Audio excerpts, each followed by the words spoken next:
Պարոն Մելիքբեկյան, մի ֆուտբոլային բնույթի հարց, հետո մի քաղաքական ենթատեքստով հարց։ Անցյալ տարի կարծեմ նոյեմբեր-դեկտեմբերին Արմեն Նիկողոսյանը լրատվամիջոցներին հայտնել էր, որ քննարկում է Ռաուլին Հայաստանի մարզիչ, հավաքականի մարզիչ բերելու, հրավիրելու հարցը։ Նախ այսքան պարտությունից հետո հələ ձեր հրաժարականին կանդրադառնանք։ Այսքան պարտությունից հետո հավաքականի մարզչի փոփոխության հարց քննարկվել է թե ոչ, ու մեկ էլ ինչ եղավ Ռաուլին բերելու եք, չեք բերելու հույս կա թե ոչ, որ նորմալ մարզիչ կունենանք, եւ ձեր հրաժարականի մասով քաղաքական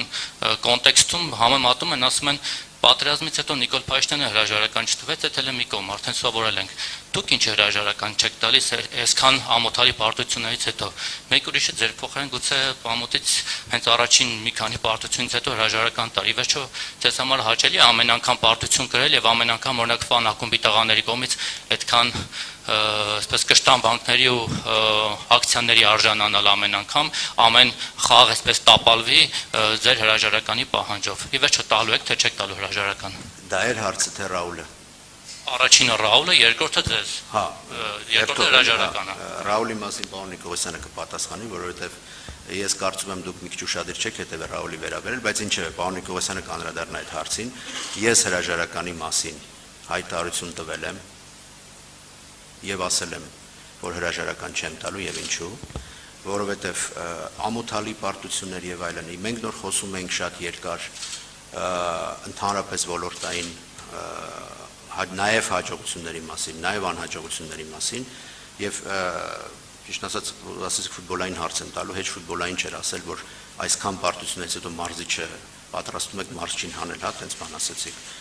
Մարզիչը նոր է եկել, նա 3 մարզում է անցկացրել եւ որից հետո խաղացել իր առաջին խաղը Վրաստանի հավաքականի։ Ես նոր չեմ, բայց բոլոր բացատրությունները ես հայտարարության մեջ տվել եմ, նորից եմ ասում, ամենասկզբում խոսքից երբ ասեցի, որ մենք խոսել ենք այդ ամենի մասին,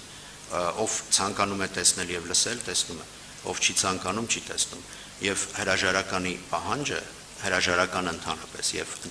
հասարակական կազմակերպության ղեկավարը դա ինստիտուցիոնալ խնդիր է։ Եվ շատ կարևոր է, թե ինչ են կարծում այն ինստիտուցիայի, այն ինստիտուտի անդամները, որոնք ընտրել են քեզ, եւ ես ձեզ ասեմ շատ հստակ, բացառությամբ 2 ակումբի մեր մնացած բոլոր անդամների հետ մենք բարբերաբար քննարկումներ ենք ունենում եւ բոլորը հասկանում են եւ զարգացման տեմպերը, եւ խնդիրները, եւ օբյեկտիվ խնդիրները, եւ այդ իսկ պատճառով նաեւ շփվելով մեր անդամների հետ ես այդ որոշումը կայացնել եմ, որի մասին արդեն հայտարարել եմ։ Պարոն Նիկողոսյան, եթե դուք եւ մենք լուծում ենք, որովհետեւ այսքան երբ որ ես խոսեցի եւ դուք նորից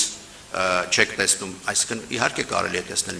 միայն վատը եւ պետք կարելի է չցանկանալ տեսնել լավը, բայց դա արդեն յուրաքանչյուրի անձնական ընկալման հարց է։ Եվ եթե հիմա մենք տեղից դիալոգ չենք անում, այստեղ լիքը մարդ կա, ես բավական երկար խոսեցի։ Եվ պարոն Նիկողոսյան, եթե Ռաուլի հարցով պարզաբանեք։ Ռաուլի հարցով ես ուղղակի պիտի նախ հարցնեմ, դուք վստահ եք ձեր հարցը ճիշտ եք տվել, թե չէ, դուք ինքներդ լսել եք ես ինչ եմ ասել Ռաուլի մասին։ Եվ ինչ եմ ասել ես։ Հարցը հնչել է տեխնացուների մասին եւ ես բառացիորեն ասել եմ, իսկ ինչի պիտի Ռաուլը չլինի տեխնացուների ցուցակում։ Ես դա կարող եմ հիմա էլ ասել, այո, Ռաուլը եղել է տեխնացուների ցուցակում, բայց որոշակի պայմաններից ելնելով Ռաուլը չի մեր հավաքականի գլխավոր մարզիչ չէ։ Սա ձեր հարցի պատասխանը։ Դա արդեն ֆեդերացիայի եւ Ռաուլի գործերն են տարատեսակ։ Դրանք բանակցային գործընթացի մաս են կազմում եւ ոչ միայն Ռաուլի մասն է խոսքը, այլ բազմաթիվ այլ մարզիչների, որոնց հետ ֆեդերացիան տարբեր տարիներ բանակցում է։ Այդ մասին մենք չենք խոսի։